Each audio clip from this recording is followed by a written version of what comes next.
নমস্কার, রান্নাঘরে রসনা চ্যানেলে আপনাদের সবাইকে স্বাগত জানাই। আশা করি আপনারা সবাই ভালো আছেন।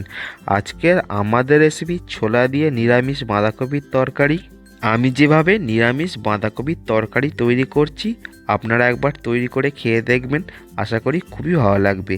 আর আমার চ্যানেলে নতুন সদস্য হয়ে থাকলে চ্যানেলটাকে অবশ্যই সাবস্ক্রাইব করে দেবেন, পাশে থাকা বেল আইকনটা ক্লিক করে দেবেন নতুন নতুন ভিডিওর নোটিফিকেশান সবার আগে আপনার কাছে পৌঁছানোর জন্য। আর যে সকল বন্ধুরা আমার চ্যানেলটাকে অলরেডি সাবস্ক্রাইব করে গেছেন তাদের অসংখ্য ধন্যবাদ। আর ভিডিওটা স্কিপ না করে সম্পূর্ণ দেখার অনুরোধ রইল। চলুন এবার রান্নাটা আমরা শুরু করি। সবার প্রথমে আমরা নিয়েছি একটা বাঁধাকপি, তারপরে বাঁধাকপিটা আমরা কেটে নিলাম। আর কেটে নিয়েছি বিনস আর আলু। এবার আমরা নিয়েছি এক বাটি ছোলা, আগে থেকে জলে ভিজিয়ে রেখেছিলাম। তারপরে আমরা গ্যাসে কড়াই বসিয়ে তাতে দিয়েছি জল, জলের মধ্যে দিলাম লবণ আর হলুদ, ভালো করে মিশিয়ে নিচ্ছি। তারপরে জলটা ফুটে উঠলে আমরা বাঁধাকপিগুলো এর মধ্যে দিয়ে দেবো। এরপর বাঁধাকপি খুব ভালো করে মিশিয়ে নিচ্ছি। তারপরে গ্যাসের ফ্লেম মিডিয়াম রেখে 10 থেকে 12 মিনিট ঢাকা দিয়ে ফুটে নিলেই আমাদের বাঁধাকপি খুব ভালো করে সিদ্ধ হয়ে যাবে।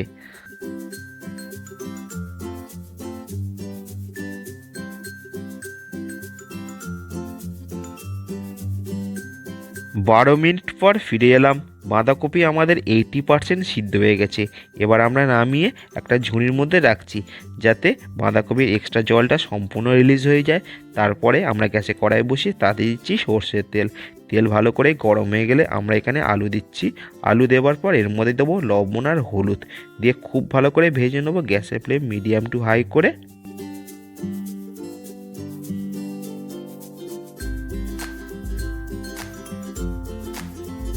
প্রায় 90% আলু আমাদের ভাজা কমপ্লিট। এবার আমরা এর মধ্যে দিচ্ছি বিনস, তারপরে আরও 2 থেকে 3 মিনিট ভালো করে ভেজে নিচ্ছি।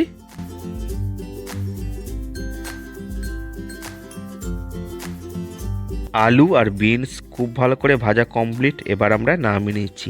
নামিয়ে নেবার পর ওই তেলের মধ্যে ফোড়ন হিসেবে দিচ্ছি তেজপাতা, শুকনো লঙ্কা, তারপরে দিচ্ছি গোটা মৌরি আর গোটা জিরে। 30 সেকেন্ড একটু নাড়াচাড়া করে নিচ্ছি।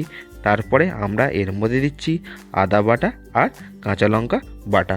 এখানে গ্যাসের ফ্লেম মিডিয়াম টু লো রেখে 2 থেকে 3 মিনিট খুব ভালো করে আমাদের কষে নিতে হবে। 2 থেকে 3 মিনিট কষানোর পর এর মধ্যে দিচ্ছি স্বাদ অনুযায়ী লবণ, হলুদ গুঁড়ো আর ধনে গুঁড়ো। সমস্ত কিছু আরও 2 মিনিট খুব ভালো করে কষে নিচ্ছি।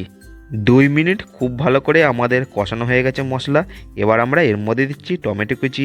মিডিয়াম সাইজ 2টো টমেটো এখানে ইউজ করলাম। টমেটো দিয়ে 2 মিনিট কষে নেবার পর এর মধ্যে দিচ্ছি ছোলা।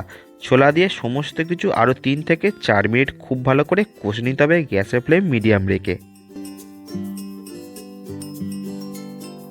4 মিনিট কষানোর পর এর মধ্যে দিচ্ছি অল্প একটু চিনি। চিনিটা ভালো করে মিশিয়ে নিয়ে তারপরে আমরা এখানে সিদ্ধ করা বাঁধাকপিটা দিয়ে দিলাম।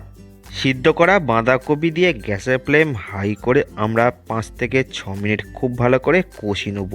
এই বাঁধাকপিটা কষানোর সময় আমরা এর মধ্যে দিচ্ছি ভেজে রাখা আলু আর বিনস।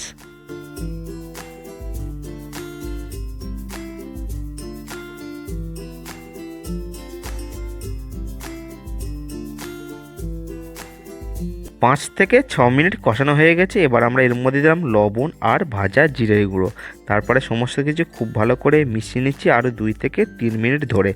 তারপরে আমরা এখানে ঢাকা দিয়ে দেবো গ্যাসের ফ্লেম মিডিয়াম টু লো করে 5 থেকে 6 মিনিটের জন্য।